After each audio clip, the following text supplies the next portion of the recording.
Now we are going to see this problem in part 2. Okay, now let us return with our question.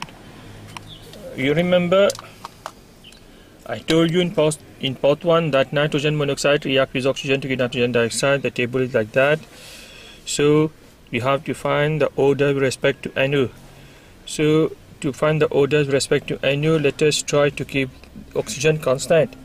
Let us see where oxygen is constant. So it has, let us see, experiment. Can you guess yourself how we keep this constant? So let this one. Let us start with oxygen.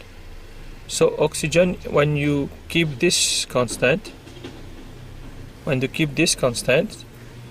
you can see that we increase this by 50%. We increase this by 50%. Okay. When we increase this by 50%, the 50% of 0.005 is 0.0025. So if we add 0.0025 with this, it becomes this one. So we increase this by, we keep this one constant, we increase this one by 0.0025. Okay, so the rate also increased by 50%. 50% of this is 0.01. If we add 0.01 to this, it becomes 0.03.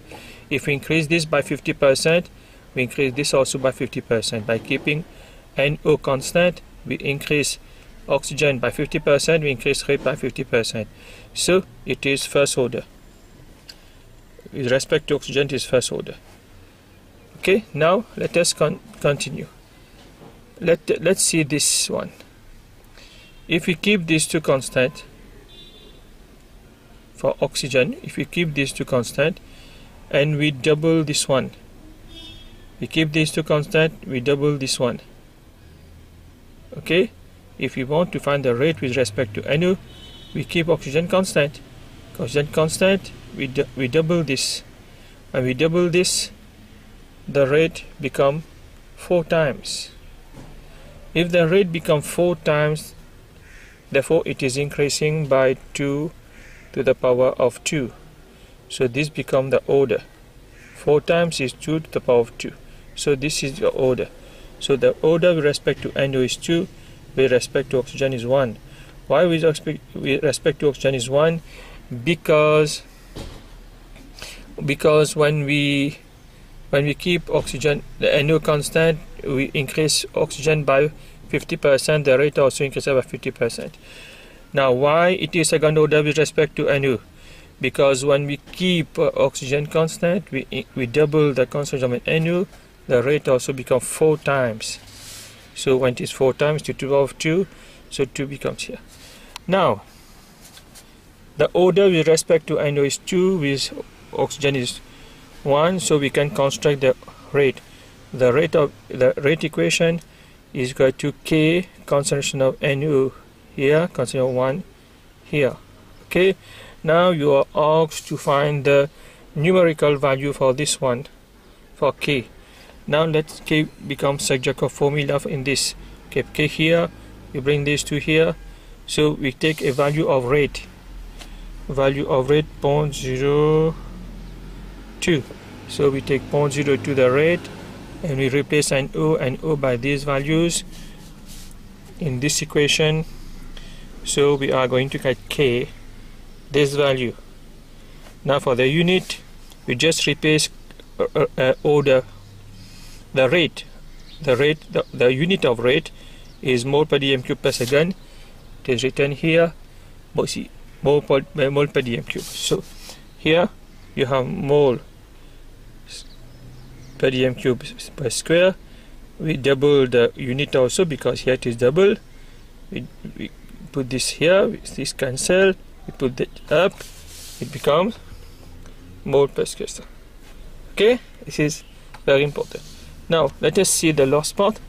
Use your rate equation in 2 to calculate the rate reaction when NO is this. So you have rate equation. So you are told when NO is this concentration, when O is this concentration, what is the rate? So you just replace it. You replace the value of K, you replace NO by this one, you double it, you replace oxygen by this one, you calculate it, you will have 2.5 times 10 negative 3. It is rate, so that it is mole per dm cube per second. That's so funny, eh? Now let us see the last part of the question. Now nitrogen monoxide now plays an important catalytic role in the oxidation of the atmospheric sulfur dioxide in the formation of acid rain. Can you see it? I will stop it. You read it. You read it. Try to understand. Okay, by yourself first, then listen to my explanation. So what do we have here? We have a gas which is nitrogen monoxide. You have a gas which is sulfur dioxide. You have acid rain formed. So you have nitrogen monoxide, a gas. You have sulfur dioxide, a gas.